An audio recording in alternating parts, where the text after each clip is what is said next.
Katya Kolesheva is a highly qualified chemical engineer with 24 years of experience. Even though she holds down a full-time job with a laboratory in Sofia, she struggles to support her family. Katya babysits at the weekend to earn more money, but she still has to count the pennies and can rarely afford more than the basic necessities. This is all for today's market. €1.50 is what we can spend a day.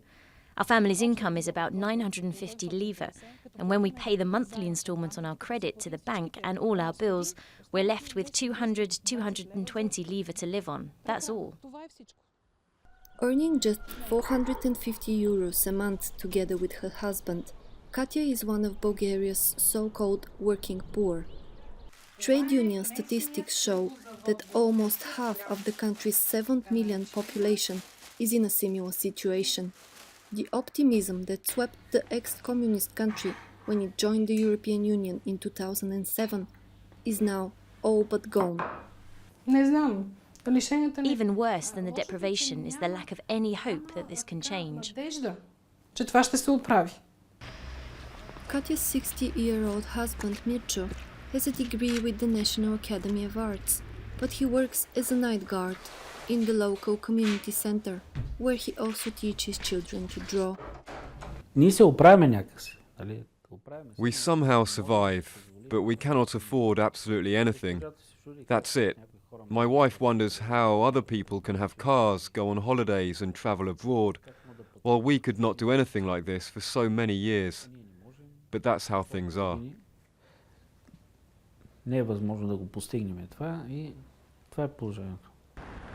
Bulgaria is the poorest nation in the European Union. It lived under a decade of strict austerity measures imposed by the International Monetary Fund in the mid-90s, as the country grappled with its worst-ever banking and financial crisis. It now has one of the bloc's lowest public debts, but the government has failed to implement vital reforms of its labor market, healthcare, social and education sectors in order to stimulate growth.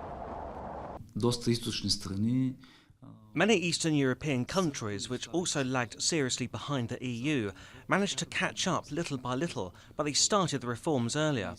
We lost the first 7 years with the hyperinflation and the collapse of banks that raised people's savings, and in practice we only had a period of 10 years between 1998 and 2008 when we were growing.